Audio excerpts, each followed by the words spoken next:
Presiden Biden, para pemimpin Pemimpin dunia yang saya hormati, pandemi COVID-19 memberikan pelajaran yang sangat berharga bagi kita. Ketahanan, kesehatan, dan kesiapsiagaan dunia terhadap pandemi ternyata tidak cukup kuat. Akibatnya, harga yang harus kita bayar sangatlah mahal. Jutaan orang yang kehilangan nyawanya, dan perekonomian dunia pun mengalami keterpurukan. Oleh karenanya, kita harus bekerja sama mengatasi pandemi, serta membangun arsitektur kesehatan dan kesiapsiagaan dunia yang lebih kuat.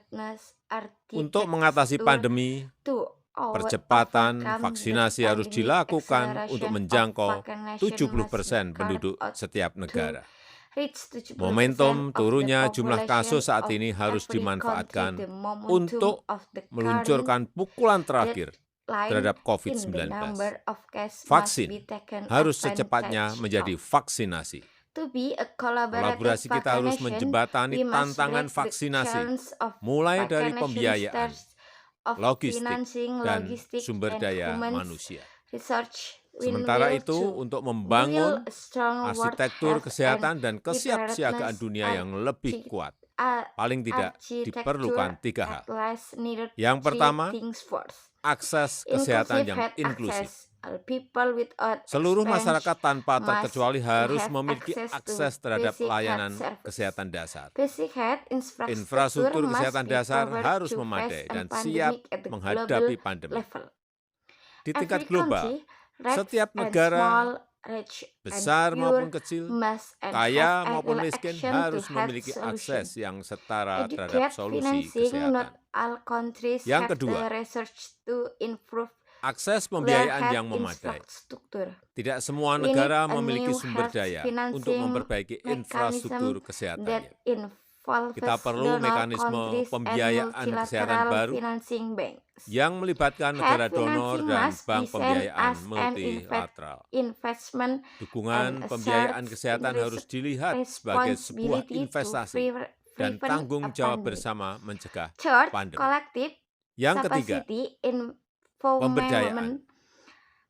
Collective capacity harus diupayakan dan kerjasama antar negara menjadi kuncinya.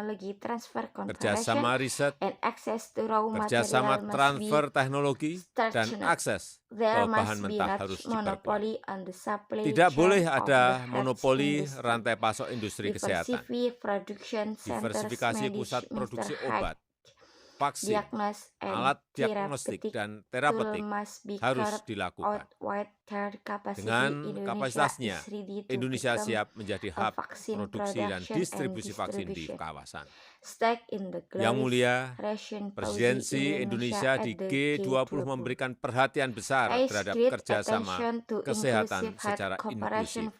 Untuk itu diperlukan peran dan keterlibatan semua negara. WHO dan multilateralisme harus terus diperkuat. Tidak boleh ada yang tertinggal dalam upaya kita membangun arsitektur kesehatan dan kesiapsiagaan dunia yang lebih kuat.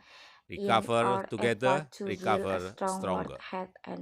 Terima kasih. Architecture in cover together, recover start. Thank you, Mom.